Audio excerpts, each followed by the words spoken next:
Welcome to the Walk in Truth Christian Fellowship Church broadcast on the WITRN network. Come join us as we study the Word of God together. Go get your Bible and let's see what the Holy Spirit is saying to us today.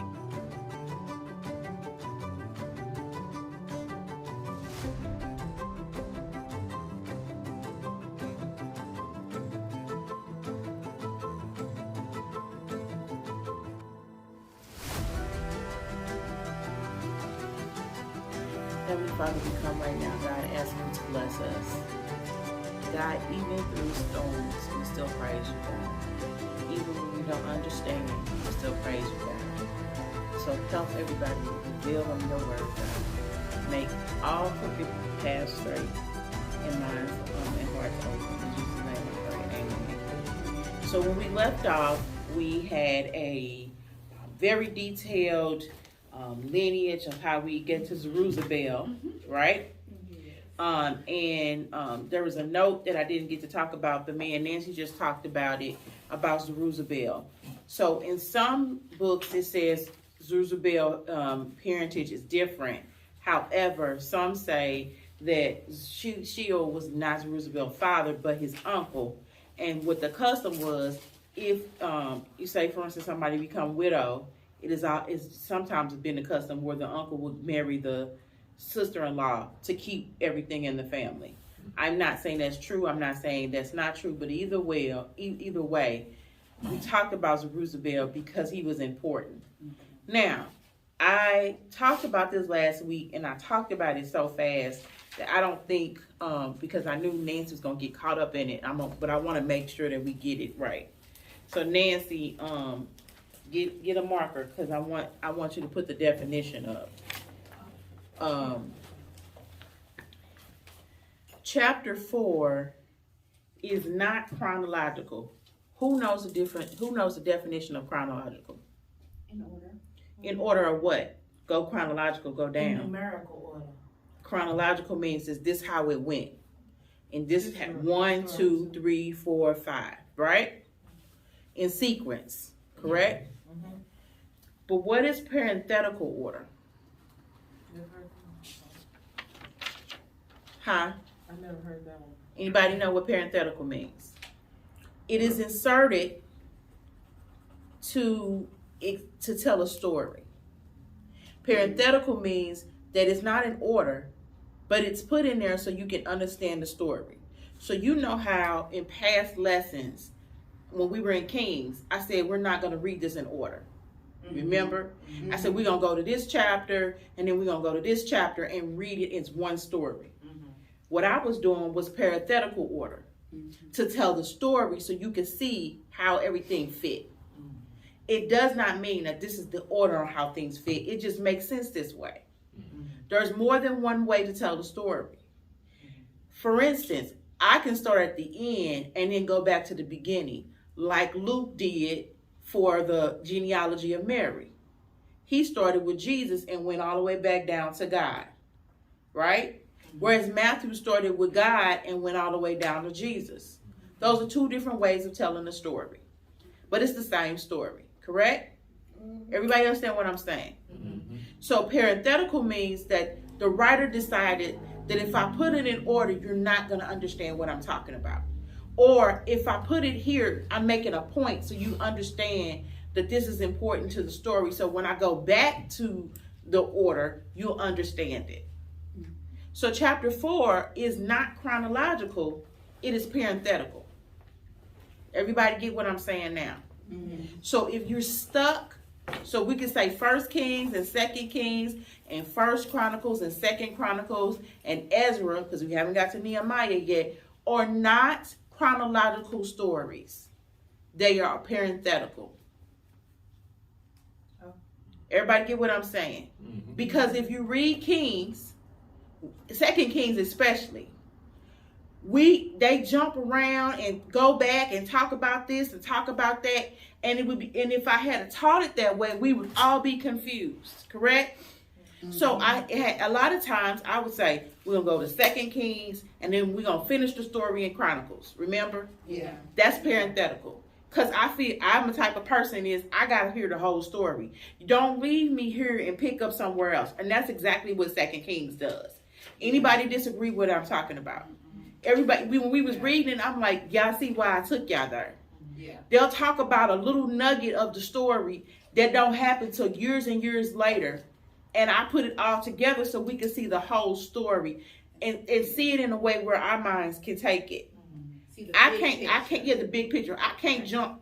You can't take me places and jump me. Don't tell me to make a left turn on page and then say when we after page you're going to go 15, 20 down streets later and you're going to make a turn on Grand. Don't do me like that. I need step by step by step. I need a whole picture of what the story is going to be. So I want to make that point because when you get stuck on these kings, you're like, oh, that's not the order. That's not what my books say. It don't matter what your outside books say. They're making a point of who these kings were to kind of give you an illustration of what's going on. Okay? Yeah. So everybody on the same. I'm not moving off this point till everybody say they understand what I'm saying. Yeah. Yes. Okay. So everybody got me. Yes. Raise your hand if you don't, because we ain't moving from this spot. Okay. All right. All right. So in chapter 4. We were talking about, in chapter 3, we're talking about them rebuilding the temple and they all excited. And we talk about Zerubbabel and Joshua or Jesua. They all getting ready for these priests. We already talked about how prejudiced, and me and the pastor talked about how prejudiced they were to the Sumerians. And how the connection, now we understand why the Sumerians like, dude, I don't want to have nothing to do with you even though you my cousins. Because y'all treated us a certain way because we're not pure blood. Ain't nobody per blood, but that's what it is, okay? And so last week we talked about how we got to, this is where the Sumerians came from. How when the Northern Kingdom, right, where the other 10 tribes were taken away by the Assyrians and mixed in with the Assyrians, and that's where the Sumerians come from. So they not lost, they just got mixed in, right? We also talked about some of the tribes during the time when, what's his name, who started all this mess, Jeroboam. Some of the people moved to Jerusalem, said, I ain't going to stay here with my tribe because he owns some stuff. So they left with some of the priests, right? We also talked about when Josiah was starting to rebuild the country after Manasseh messed everything up. He started putting everything together and they started intermingling it with some people from the other tribes there. Okay? All right. So in chapter 4, we had started talking about the adversaries. The adversary opposed to rebuilding the temple. So regardless of the fact, Cyrus had told them rebuild it. Okay? So they started going over. So I wanted you to understand the sequence of events as it goes, and I'll give you the chapters. The first group of people who returned to Jerusalem in 538 we're talking about them in Ezra 1-6. And we talk about Zerubbabel and Joshua as the leaders, and the ruler is Cyrus. Okay? Everybody with me? The second group that comes back in 458, Ezra's going to talk about in chapters 7-10, and Ezra is the leader. The whole first chapters, 1-6, we are not talking about Ezra. We are talking about the history that preceded Ezra doing all his work. Does everybody understand what I'm saying? Yeah. So when I started with the introduction and I told you the latter chapters are all first person and the first chapters are all in third person because he's just relaying what he's setting the stage before the play starts. Does everybody get what I'm saying? Yes. Okay. And then Xerxes is the Persian ruler. The third shift of people coming back is in 445, and we'll talk about that in Nehemiah. And Nehemiah is the Jewish leader. and Xerxes is still the ruler. Okay? Everybody get to what I'm saying? Okay. I want to talk about the kings of Persia.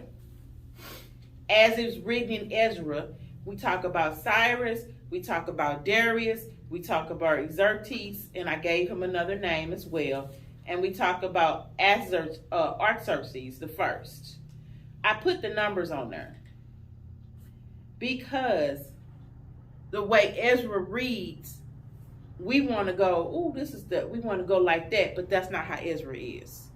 They're just mentioning who the king did what, when, and why. Gotcha. Okay, so Cyrus, we know in chapter 1, he said, we knew it was already prophesied. We knew that he's supposed to say, y'all go back and rebuild. Okay, chapter 2, we had already said, okay, they returning. They started saying, oh, we need to see who the priests are. We need to get our stuff together, and we need to say who could be part of us and who can't be. Right? Then in chapter 3, Zerubbabel and told them, we don't need your help. We good. And so now the Samaritans is like, well, since y'all don't want our help, we finna make it hard for you to rebuild. That's how we get to chapter 4. Okay? Because they're like, we part of y'all too. We worship God. Why can't we help? And they say, well, only be pure. Y'all ain't been pure for 70 years, but okay.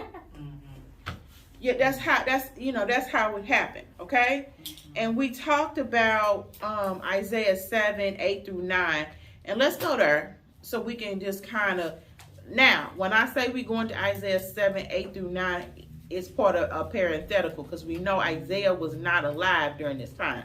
Does everybody understand what I'm saying? Yeah. Okay. 7, 8 through 9 says that for the head of Samaria is Damascus, and the head of Damascus is risen. And within 65 years, Ephraim will be shattered from being a people. And the head of Ephraim is Samaria. And the head of Samaria is the son of Rimlah. I did that review for those who weren't here. So now you see that Isaiah says this is going to happen in 65 years, that Ephraim, which is one of the tribes of the north, right, is now going to be intermingled and become Samaria. So is Ephraim lost? No. Right? All right. So let's go to Ezra 4. And Nancy, you can start at verse 1 because we're gonna go. I want to make sure I get us back on track. Okay. Now, when the adversaries of Judah and Benjamin heard that the returned exiles were building a temple to the Lord, the God of Israel, they approached Zerubbabel and the heads of fathers' houses and said to them, "Let us build with you, for we worship your God as you do, and we have been sacrificing to him ever since the days of Esarhaddon, king of Assyria, who brought us here."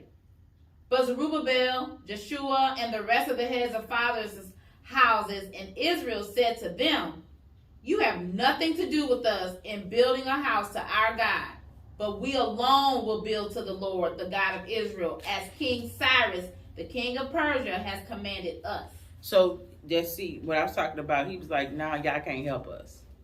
But mind you, Cyrus has said y'all need to build this, so you're getting outside help. So that don't even make sense. Right. Mind you, I want y'all to know that Xerxes is Esther's husband. So when we talk about him, that's Esther's the king. That's Esther's husband. They talk about him.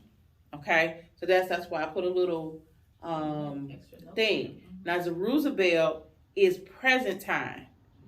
If we're going to talk about Sheshbazzar, that's 12 years earlier.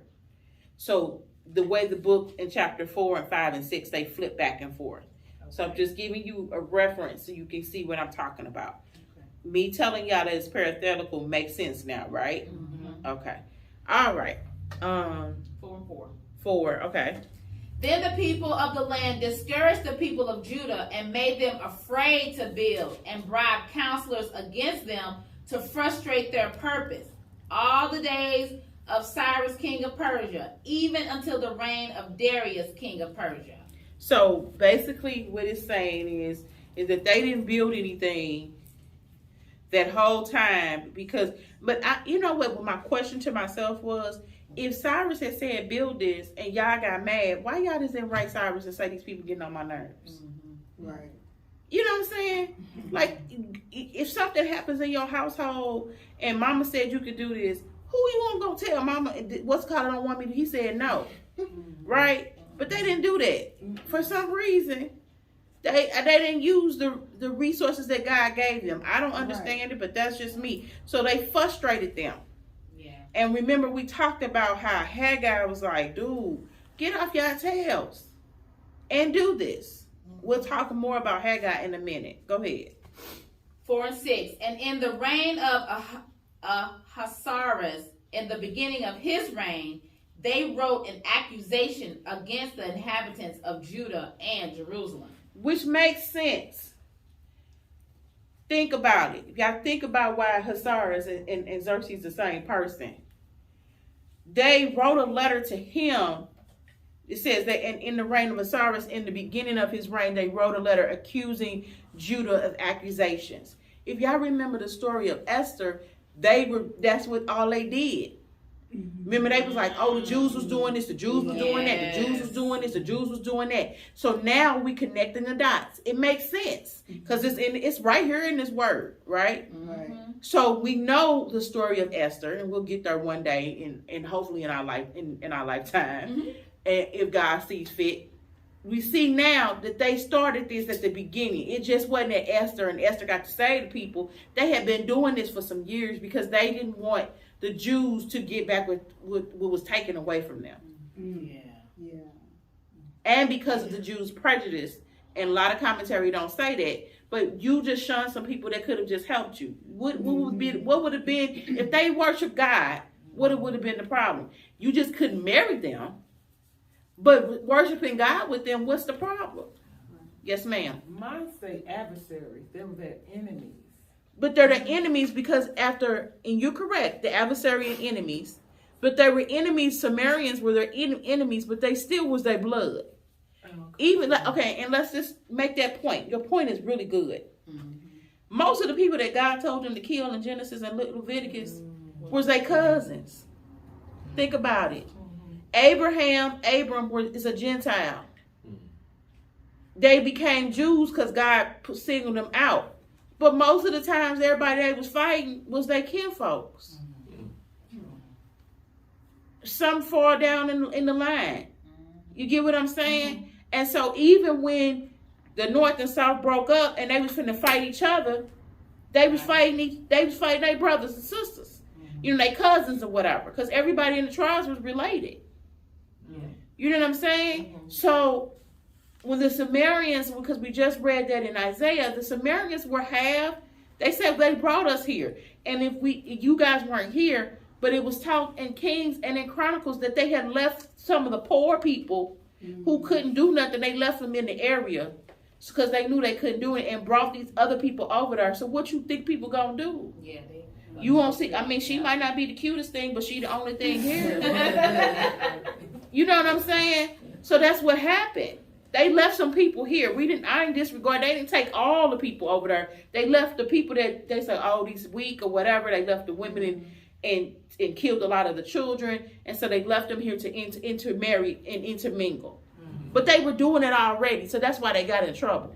So I don't know what's the point. I mean, I know what the point is, but that's the reason why they're their adversaries now. Okay. But I think they did it because they knew how much trouble they would get into every time they intermingled with other people. Yeah, but they intermingling with their own people. Because they just explained to them, hey, we ain't create this issue. Somebody else did. But we worship your God. Even though you guys are partly, you have Jews, but still they knew how God was. But God didn't tell them that. They ain't nowhere in here said that God told them. Like, that's how they got in trouble before. Right, because they intermarried. And they're like, okay, we got in trouble before, so no, we're not going to do that. Correct. And they still wrong. Because the woman at the well, God went to the Sumerians and Gentiles to do, they believed to him before anybody else. And so this is the beginning of all that mess. And what I'm saying is, what does have mean? My sister is my sister. We don't have the same father, but that's my sister. What's have? Yeah, We worship the same God. We got the same mama. We slept. We grew up together. Slept in the same beds. Made pallets. That's my sister. But in legally, they'll say that's my half sister. Right. Mm-hmm. Because Yes, ma'am. of your experience, that's my same experience. Because of your experience, you understand that part. But anybody else's experience might be different. I understand that, but this is the thing. They knew that they went in exile for 70 years because they were violating God's law. Okay? Yeah. What I'm saying is, I'm not saying that their view is wrong. What I'm saying is that because of this view, this is how we got to the woman at the well. And why Jesus decided to go to them, because his own people, now he pure Jew, his own people weren't believing. And so the people who actually, these people who are, now mind you, God uses who he wants to use. Carla was a whore, but she saved the people on top of her Rahab. and end up being part of the line of Jesus. Right. But the prophecy also says that what they rejected, the cornerstone, you know, he's going to bring the others in. Correct. So all that came into prophecy, and so that helped not only the Jews, it helped us also as Gentiles. Correct. Yeah. Which in reality, you are absolutely correct. All my point is that they decided to say, when they started, we talked about in those chapters, they was like, oh, you people who've been priests all y'all lives for these last 70 years, because y'all can't prove who y'all related to, we just gonna throw y'all away. Yeah. And what happens is, when you throw somebody in your family away, you create an adversary. Yeah, you're right. You are right. You create that. That's not love. That's hate. Because you're putting them aside for something they cannot control.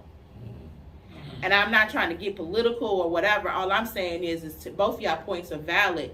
But just because somebody is half of something, this is just my point, does not disregard who they are and who they serve. Exactly. Yeah. And that was just a point I was making. So I'm Monday night quarterback and whatever they call. I'm looking backwards and seeing what happened, but I'm also seeing there has been opportunities in all our lives where we treated somebody different because they did not fit our criteria of who should do what. And we do, a lot of people do that in the church, not this church, but a lot of people do that in the church. If somebody, and even back in the day, if somebody did not fit the image that they want them to have, they shun them. I say this all the time. One of the reasons why I did not like the church we were going to as a kid is because my mom had on this dress, and because her dad was a minister, they talked about her and shunned her for wearing whatever she wore. And she just went home. She went and changed and didn't regard it, but it bothered me because how do you not know that this is all she had?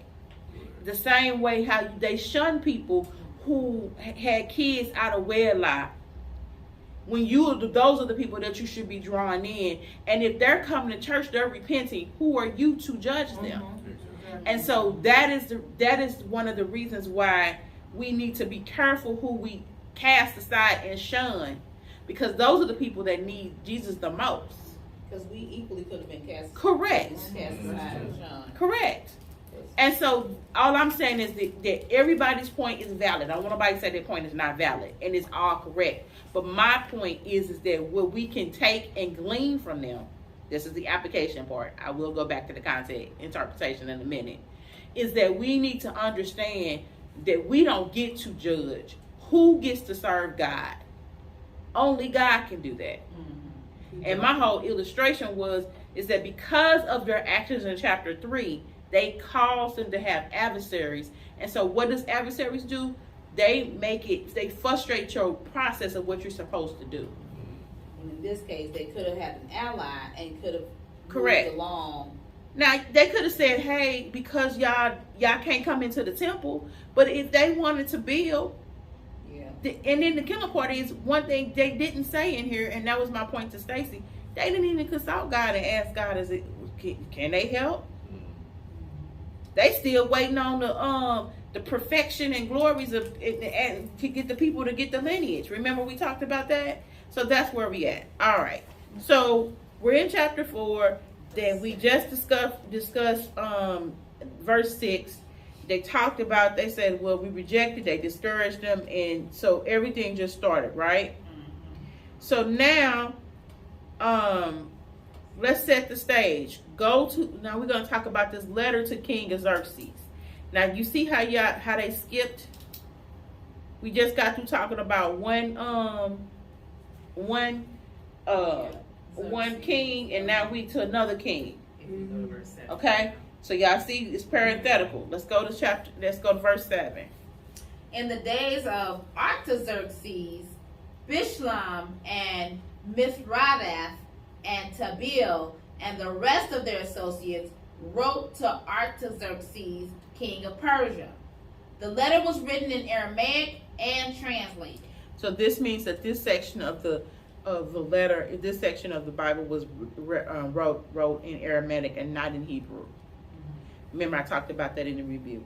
There were going to be sections where they translated from Aramaic and not Hebrew. Okay, let's go. When Yes, I ma'am. did my study on this one, it was saying because King Xerxes, how you say his name? He spoke in that language. That's why they were talking in that language to him, because it was written to him. That's why the language. Right, that makes sense. I mean, so if you're gonna write me a letter, I wouldn't think you would write it in Spanish, because I don't read Spanish, and so you are correct. I was just making a point that most people think that a lot of the whole Bible was written in Hebrew, and it's not. But you are correct. Go ahead. Rehum the commander and Shimshai the scribe wrote a letter against Jerusalem to Artaxerxes the king as follows. Rehum the commander, Shimshai the scribe, and the rest of their associates, the judges, the governors, the officials, the Persians, the men of Erech, the Babylonians, the men of Susa, that is, the Elamites, and the rest of the nation whom the great and noble Osnapper deported and settled in the cities of Samaria and in the rest of the province beyond the river. This is a copy of the letter that they sent. To Artaxerxes the king, your servants, the men of the province beyond the river, send greeting. And now be it known to the king that the Jews who came up from you to us have gone to Jerusalem. They are rebuilding that rebellious and wicked city. They are finishing the walls and repairing the foundation. Now be it known to the king that if this city is rebuilt and the walls finished, they will not pay tribute, custom, or toll, and the royal revenue will be impaired. Now, because we eat the salt of the palace, and it is not fitting for us to witness the king's dishonor, therefore we send and inform the king, in order that search may be made in the book of the records of your fathers. You will find in the book of the records and learn that this city is a rebellious city, hurtful to kings and provinces, and that sedition was stirred up in it from of old. That was why this city was laid waste. We make known to the king that if this city is rebuilt and its walls finished, you will then have no possession in the province beyond the river. The king sent an answer. To Rehum, the commander, and Shimshai, the scribe, and the rest of their associates who live in Samaria and in the rest of the province beyond the river, greeting. And now, the letter that you sent to us has been plainly read before me. And I made a decree, and search has been made, and it has been found that this city from of old has risen against kings, and that rebellion and sedition have been made in it. And mighty kings have been over Jerusalem, who ruled over the whole province beyond the river, to whom tribute, custom, and toll were paid. Therefore, make a decree that these men be made to cease, and that this city be not rebuilt until a decree is made by me. Stop. So they wrote a letter saying that these people rebelling and they doing all this and they not gonna pay taxes, and so the king stops it and says they've been rebellious and they got what they say they got here and they started doing all this. So my question is, if I was the king, but maybe I'm not no king, so maybe I don't know nothing. If they was in captivity, how did people get back there? That would be one of my questions. How did they what? If they were in captivity in Babylon, how was they able to come back to Jerusalem and start building? The king of Babylon let them go. No, So what I'm saying is that would be my question if I was not the king that sent them over there. I would say, hey, let me ask one of my people to look in these records to see how these people got there. But that's not what he did. What he did was he said, oh, I looked and see the past of these people. These people some strong people. And they used to rule and conquer. So I'm going to say, let me stop. But this is the trick. This is how God works. Persian rule is, I'm going to show you what Persian rule is. And I'm going to let y'all tell me. Go to Daniel 6 and 8.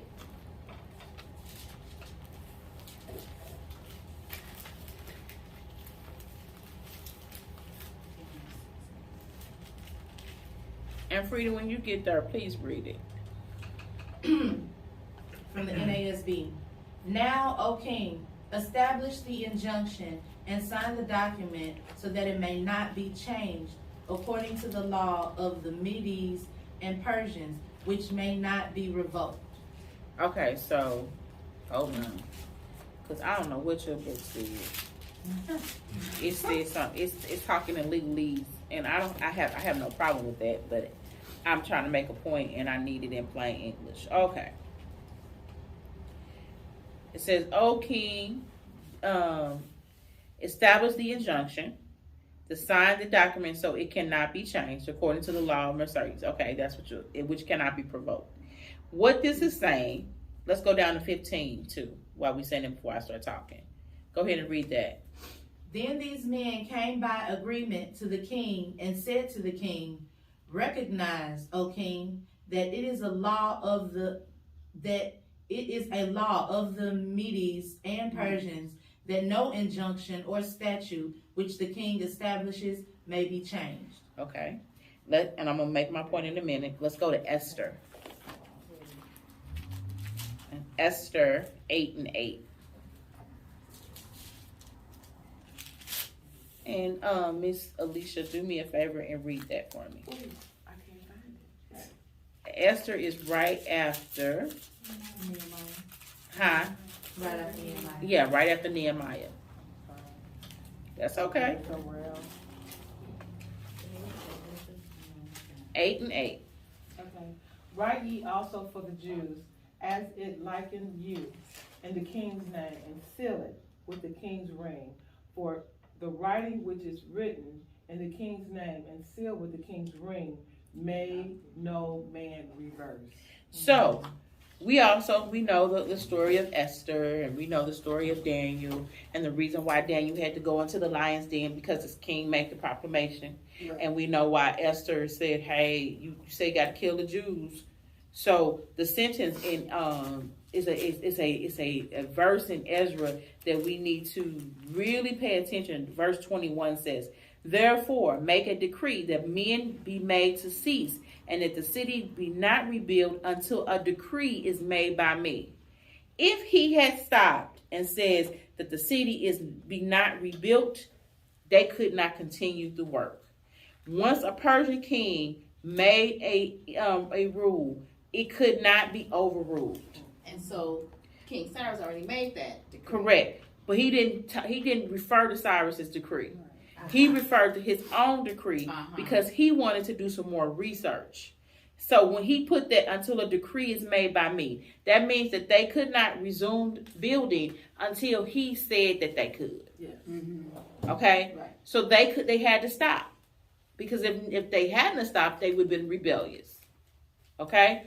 So once a king in the Persian law made a ruling and put their signet, that's why a lot of men had those signet rings. They would dip it in that the red stuff and wax and imprint it on the letter, so then before if you opened it, you knew it was been tampered with, but it had the king's seal to know that this is the king's edict.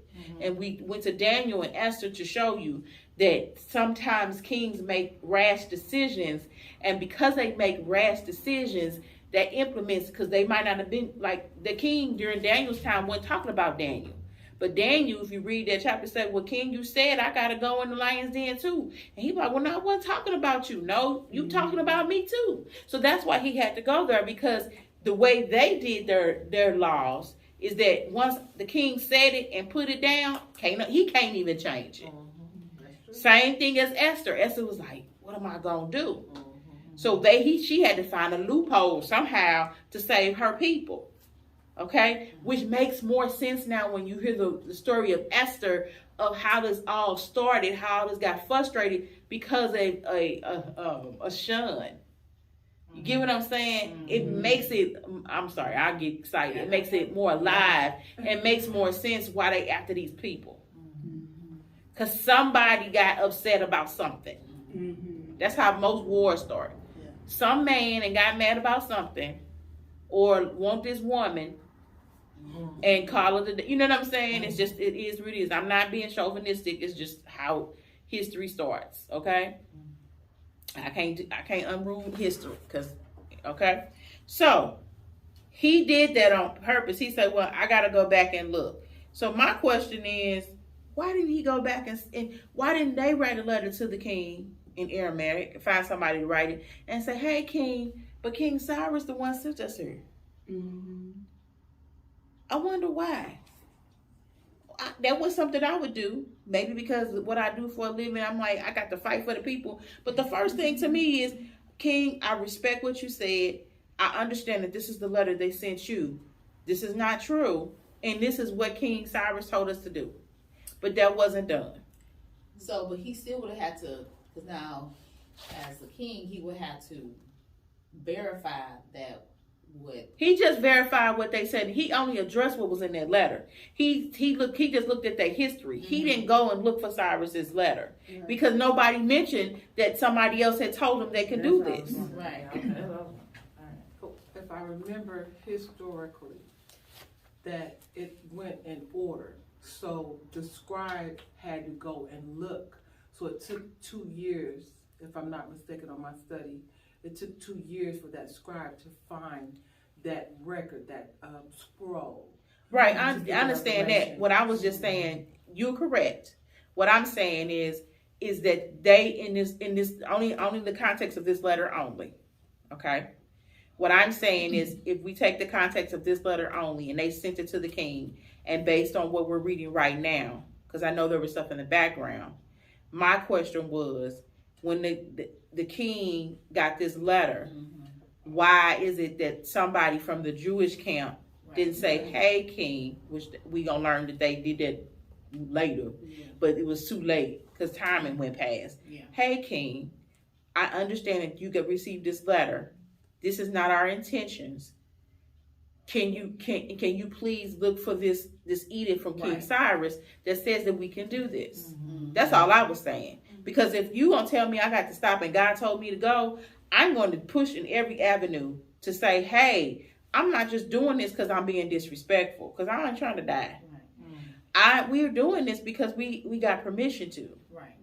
Because in the letter that we're talking about, just this letter in this context, they didn't mention King Cyrus nowhere in here because it wouldn't benefit them. Because they wanted to stop the Jews from rebuilding. Everybody see what I'm saying? You're correct. What you're saying is correct. But that's going to be addressed in chapter 6. Okay? So I don't want to jump ahead too far. Cyrus wasn't king. Cyrus wasn't king when they wrote the letter. Okay. Xerxes was whatever how you pronounce it. So his reign was up. So there was He was gone. Yeah, he was gone. I don't know. And that was part of what you were talking about earlier when we jumped from King Cyrus and then jumped down to. Yes, it's parenthetical. We're not going in order because they just saying this section is talking about the adversaries opposing the building. Right. So it's not in order because it's just telling you why it took them so long to rebuild. Everybody get what I'm saying? Okay. I get what you're saying. So I can move on. Okay. So this and they basically filled this letter full of lies. So now they can't rebuild because the people went lied on them. So go ahead and let's go to 23. No, 22. I'm on 20. Ezra 4 and 22. And take care not to be slack in this matter. Why should damage grow to the hurt of the king? Then, when the copy of King Artaxerxes' letter was read before Rehum and Shimshai, the scribe, and their associates, they went in haste to the Jews at Jerusalem, and by force and power made them cease. Then the work on the house of God that is in Jerusalem stopped, and it ceased until the 2nd year of the reign of Darius, king of Persia. So according to the note, it says that the work stopped for 16 years. So I'm going to ratify what I said last week. It wasn't that long of a period, but it was 16 years when they stopped. Okay? For how long they stopped, you said? Yes, 16 years. Okay. So we're going to go back to Haggai. Because now it makes sense why Haggai was so mad, right? Haggai was like, y'all gonna sit up here for 16 years and not do nothing. God ain't tell y'all to do that. You know, I can hear somebody saying that, like, dude, anybody tell y'all to do that. Y'all just lazy, right? So let's go to, I mean, that's basically what he's saying. Let's read Haggai 1 again. Frida, read that for me. 1:1. In the 2nd year of Darius the king, on the 1st day of the 6th month, the word of the Lord came by the prophet Haggai to Zerubbabel, the son of Shealtiel, governor of Judah, and to Joshua, the son of Jehozadak, the high priest, saying, Thus says the Lord of hosts, this people says, the time has not come, even the time for the house of the Lord to be rebuilt. Then the word of the Lord came by Haggai the prophet, saying, Is it time for yourselves to dwell in your paneled houses while this house lies desolate? So I want to make sure y'all understand that the Darius that they're talking about, please don't confuse him with the Darius and Daniel. There's two different, it's two different Dariuses. Okay. So Darius Mede is the Darius that's in Daniel. And Darius the first is who we talking about in the time of Ezra. Okay? I want to make sure because it's a common name. Okay? Everybody get me? Yeah. Okay. Go ahead. Now therefore, thus says the Lord of hosts, consider your ways. You have sown much, but harvest little. You eat, but there is not enough to be satisfied. You drink, but there is not enough to become drunk. You put on clothing, but no one is warm enough. And he who earns wages to put into a purse with holes. Thus says the Lord of hosts, consider your ways. Go up from the mountains, bring wood, and rebuild the temple, that I may be pleased with it and be glorified, says the Lord. You look for much, but behold, it comes to little. When you bring it home, I blow it away. Why, declares the Lord of hosts? Because of my house, which lies desolate, while each of you runs to his own house. Therefore, because of you, the sky has withheld its dew, and the earth has withheld its produce. I call for a drought on the land, on the mountains, on the grain, on the new wine, on the oil, on what the ground produces, on men, on cattle, and on all the labor of your hands. Keep going. You just stop at the end of chapter 1. Then Zerubbabel, the son of Shealtiel, and Joshua, the son of Jehozadak, the high priest, with all the remnant of the people, obeyed the voice of the Lord their God and the words of Haggai the prophet, as the Lord their God had sent him. And the people showed reverence for the Lord. Then Haggai, the messenger of the Lord, spoke by the commission of the Lord to the people, saying, I am with you, declares the Lord. So the Lord stirred up the spirit of Zerubbabel, the son of Shealtiel, governor of Judah, and the spirit of Joshua, the son of Jehozadak, the high priest, and the spirit of all the remnant of the people. And they came and worked on the house of the Lord of hosts, their God, on the 24th day of the 6th month in the 2nd year of Darius the king. And let's go to Zechariah, chapter 4, verse 8. Stacy, read that for me, please.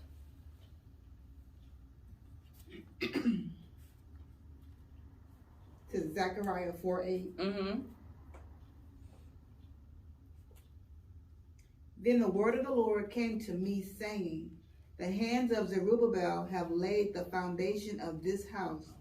His hand shall also complete it. Then you will know that the Lord of hosts has sent me to you. Okay, so we can set the stage, right? Mm-hmm.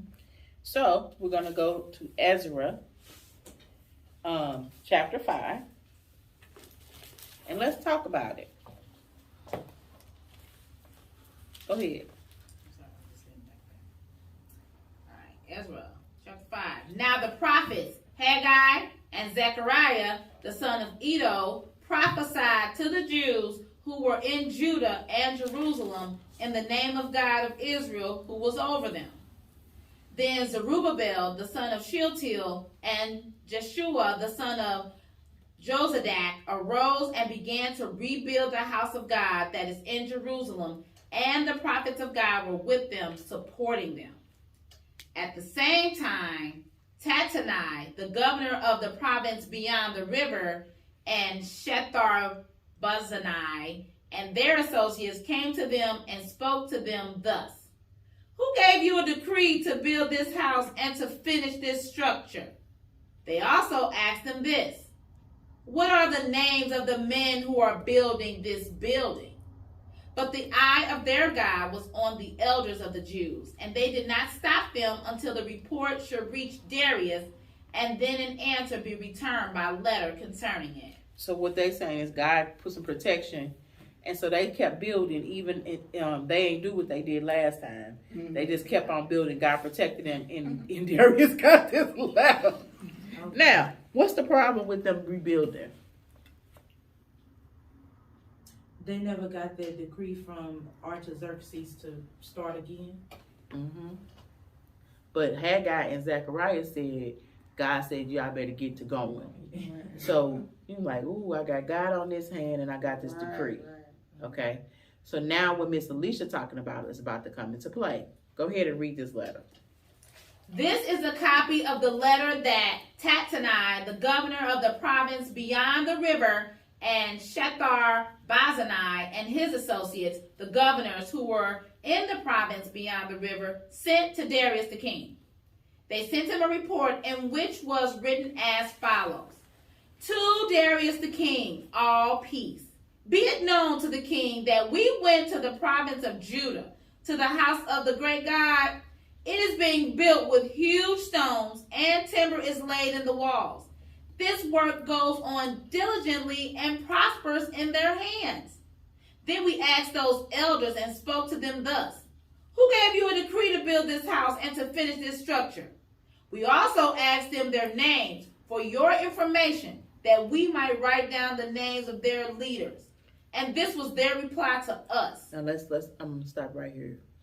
So they asked for their names because I'm going to tell you, Darius was something else, okay? Mm-hmm. Darius would,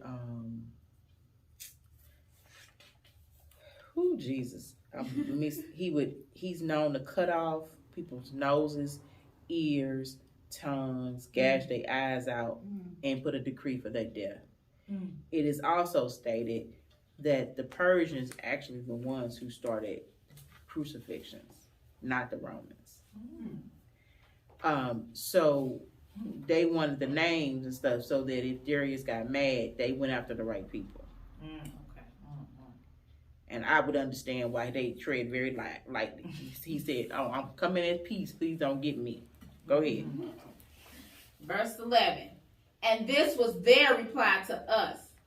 We are the servants of God of heaven and earth, and we are rebuilding the house that was built many years ago, which a great king of Israel built and finished. But because our fathers had angered the God of heaven, he gave them into the hand of Nebuchadnezzar, king of Babylon, the Chaldean, who destroyed this house and carried away the people to Babylonia. However, in the first year of Cyrus, king of Babylon, Cyrus the king made a decree that this house of God should be rebuilt. And the gold and silver vessels of the house of God, which Nebuchadnezzar had taken out of the temple that was in Jerusalem and brought into the temple of Babylon, these Cyrus the king took out of the temple of Babylon, and they were delivered to one whose name was Sheshbazzar, whom he made governor. Okay, now Sheshbazzar was 12 years ago. That's how they said that he gave. So if you're doing a time, it's 12 years before this letter. So it's between 16 and 12 years because they're saying he gave him this letter. So Zerubbabel is the present person, and Sheshbazzar was the person that Cyrus actually gave the letter to. Okay, everybody see why I talked about that earlier, so we can kind of see the time. Go ahead. And he said to him, "Take these vessels, go and put them in the temple that is in Jerusalem, and let the house of God be rebuilt on its site." Then this Sheshbazzar came and laid the foundations of the house of God that is in Jerusalem. And from that time until now, it has been in building, and it is not yet finished. Therefore, if it seems good to the king, let search be made in the royal archives there in Babylon to see whether a decree was issued by Cyrus the king for the rebuilding of this house of God in Jerusalem. And let the king send us his pleasure in this matter. I like this person's letter because he ain't doing no malice. He's saying this is the story. This is what they said. Can you go see if they told the truth? That's the difference between that first letter and the second letter. I'm like, he say this is what they said. That first letter ain't said nothing about what these people have said. Okay, so this makes sense. Why can you go? Because they gonna continue to build until you find, because they know that the letter exists. You know what I'm saying? You know, it's not like it's in a computer system. We can go and say this is what happened, because apparently, I ain't gonna digress. People can't put stuff in the system and mess stuff up. Okay, Jesus, save me. But anyway, they knew that they had this decree. I'm sure they had that decree rolled up somewhere hidden, so nobody destroy it. You're talking about the one from King Cyrus? Yeah, I'm sure that they had a copy themselves. You know what I'm saying? Yeah. But they said no, because the Persians were good about scribing. And so then they found the decree. And when we come back next week, Darius is going to do his reply. What I was saying is, I wonder why they didn't tell him before. Y'all had to wait 16 years. Yeah. Why did y'all? Because y'all really didn't want to build this stuff. That's why Haggai said, y'all just trying to, y'all ain't really dedicated to this stuff. Because if y'all was dedicated, y'all would have said something about it. So y'all had to get pushed by these two prophets. Mind you, the prophets ain't been around for a minute, remember? Because they weren't listening to the prophets 70 years ago. They sure not going to listen to the prophets now. You know, they like, why is y'all sitting on your tails? Y'all supposed to be rebuilding it. It don't take that long to rebuild something. Now, mind you, we know that this house is not going to be as magnificent, as big as the one Solomon made, because Solomon had money. And it took them some years to build this sucker. Okay? Yeah. It took more years. He built his place, and it took, we talked about that.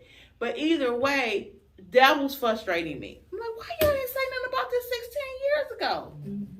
Yeah. Or, let's say, be devil guy, they might have said it, and the person who wrote the letter didn't mention none of that. Right.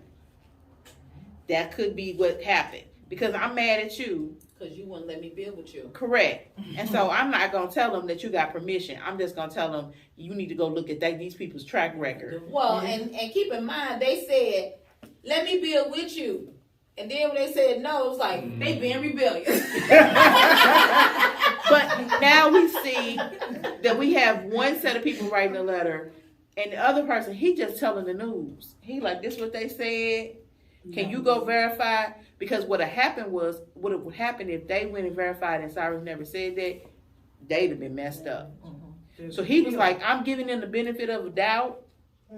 And can you please, King Darius, find out? And they, of course, they had the assurance from God that they were going to be protected. Okay? Yeah. But if they had been fibbing, you know what I'm saying? But he also said something right. Who gave you a decree to say you can continue building? Right. That's a huge risk. Because my question would be, and my flesh would say, how am I trust Haggai and Zechariah telling us to rebuild this stuff, and we know that there's a decree that says we ain't supposed to do this? Like, when did God talk to you? What time? Because that's the flesh. I'm sorry. If I know there's a law, I'm not violating it. That's just me. I'm not rebellious like that. I'm scary. And I about to been like, they'd asked me, I'm like, I would have probably told them who told me, so I won't die. But God knows your position. I'm just being honest and transparent. I ain't getting in trouble for nobody else. If I did it, I'm gonna say I did it. But if I didn't do it, I'm telling on you. So don't do nothing if you don't want me to tell. I'm just being honest. I ain't getting in trouble. But at the end of the day, they took a huge risk. But they continued to build even while they were waiting for this answer. So Miss Alicia said it took 2 years for them to find it. Well, they had to go into the archive. Correct. No, I'm just saying, so they were still building during this time. But this is where the walk by faith is.